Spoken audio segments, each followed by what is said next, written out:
BJP ಶುರುವಾಯಿತು ಬದಲಾವಣೆ ಬಿರುಗಾಳಿ. ಬಿಜೆಪಿ ರಾಷ್ಟ್ರೀಯ ಅಧ್ಯಕ್ಷರ ಆಯ್ಕೆಯ ಕಸರತ್ತು. ಬಿಜೆಪಿಗೆ ಕಗ್ಗಂಟಾದ ನೂತನ ರಾಷ್ಟ್ರೀಯ ಅಧ್ಯಕ್ಷ ಆಯ್ಕೆ. ಸಂಘ ವರ್ಸಸ್ ಮೋದಿ ವಾರ್ನಿಂದ ನೇಮಕ ವಿಳಂಬ. ಈ ಬಾರಿ ಮಹಿಳಾ ಅಧ್ಯಕ್ಷರ ನೇಮಕಕ್ಕೆ ಮೋದಿ ಒಲವು.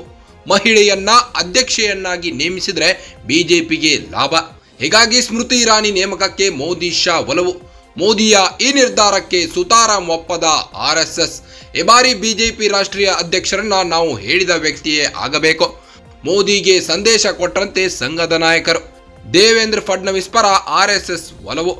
ದೇವೇಂದ್ರ ಫಡ್ನವೀಸ್ ಮಹಾರಾಷ್ಟ್ರ ಉಪಮುಖ್ಯಮಂತ್ರಿ. ನಾಗ್ಪುರ್ ಮೂಲದ ದೇವೇಂದ್ರ ಫಡ್ನವೀಸ್. ಸಂಘದ ಮುಖಂಡರಿಗೂ ದೇವೇಂದ್ರ ಫಡ್ನವೀಸ್ ಹತ್ತಿರ.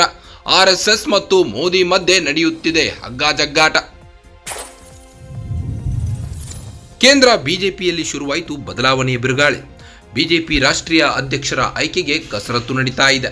ಬಿಜೆಪಿಗೆ ಕಗ್ಗಂಟಾದ ನೂತನ ರಾಷ್ಟ್ರೀಯ ಅಧ್ಯಕ್ಷ ಆಯ್ಕೆ. ಸಂಘ ವರ್ಸಸ್ ಮೋದಿ ವಾರ್ನಿಂದ ವಿಳಂಬವಾಗ್ತಾ ಇದೆಯಂತೆ ನೇಮಕ. ಈ ಬಾರಿ ಮಹಿಳಾ ಅಧ್ಯಕ್ಷರ ನೇಮಕಕ್ಕೆ ಮೋದಿ ಒಲವು ನೀಡಿದ್ದಾರೆ. ಹೀಗಾಗಿ ಸ್ಮೃತಿ ಇರಾನಿ ನೇಮಕಕ್ಕೆ ಮೋದಿ ಶಾ ಒಲವು ನೀಡಿದ್ರು. ಮೋದಿಯ ಈ ನಿರ್ಧಾರಕ್ಕೆ ಸುತಾರಾಂ ಒಪ್ಪದ ಆರ್ಎಸ್ಎಸ್. ಮೋದಿಯ ಈ ನಿರ್ಧಾರಕ್ಕೆ ಆರ್ಎಸ್ಎಸ್ ಸುತಾರಾಂ ಒಪ್ಪುತ್ತಿಲ್ಲ.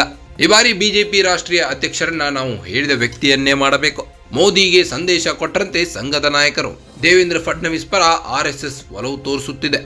ದೇವೇಂದ್ರ ಫಡ್ನವೀಸ್ ಮಹಾರಾಷ್ಟ್ರದ ಉಪಮುಖ್ಯಮಂತ್ರಿಯಾಗಿದ್ದು, ನಾಗ್ಪುರ್ ಮೂಲದ ದೇವೇಂದ್ರ ಫಡ್ನವೀಸ್ ಅವರು ಸಂಘದ ಮುಖಂಡರಿಗೂ ದೇವೇಂದ್ರ ಫಡ್ನವೀಸ್ ಹತ್ತಿರವಾಗಿದ್ದಾರೆ. ಹೀಗಾಗಿ ಆರ್ಎಸ್ಎಸ್ ಮತ್ತು ಮೋದಿ ಮಧ್ಯೆ ನಡೆಯುತ್ತಿದೆ ಹಗ್ಗಾಜಗ್ಗಾಟ.